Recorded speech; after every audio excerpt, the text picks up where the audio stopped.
పొడులు. ఈ పొడులు ఎందుకు ఇంపార్టెంటో ఇప్పుడు తెలుసుకుందాం. నా దగ్గర ఉన్నది మెయిన్గా సోంఫ్, సుక్కుమల్లి, జీరా, కొరియాండర్, పెప్పర్ పౌడర్, ఇది దాల్చిన చెక్క పౌడర్, దాల్చీనీ పౌడర్, ఇది సుక్కు పౌడర్. ఇవి ఆల్మోస్ట్ నేను డైలీ బేసిస్లోనే యూస్ చేస్తానండి.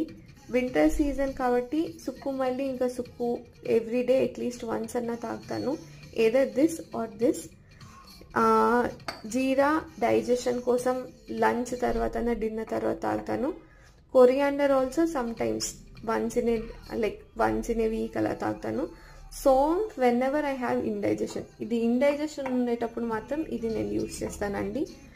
అండ్ ఈవినింగ్స్ ఆ టైంలో ఈ దాల్చినీ పౌడర్ నేను యూస్ చేస్తాను. ఇవన్నీ బేసిక్గా ఏంటంటే మనకి హాట్ వాటర్ ఉంటే చాలు. హాట్ వాటర్లో ఇది ఒక 1 స్పూన్ వేసుకుని ఒక 2-3 minutes అలా ఉంచేసి దాని తర్వాత స్ట్రెయిన్ చేసుకుని తాగితే చాలండి. You can add little honey also, it will help you. ఇవన్నీ డైజెషన్కి, మనకి ఇన్ఫ్లమేషన్ తగ్గటానికి, దాని తర్వాత ఇందులో లాట్ ఆఫ్ యాంటీ ఆక్సిడెంట్స్, వీటి ఓన్ న్యూట్రియంట్స్ అవన్నీ ఉంటాయండి. So it is helpful rather than tea or coffee. Next time try this.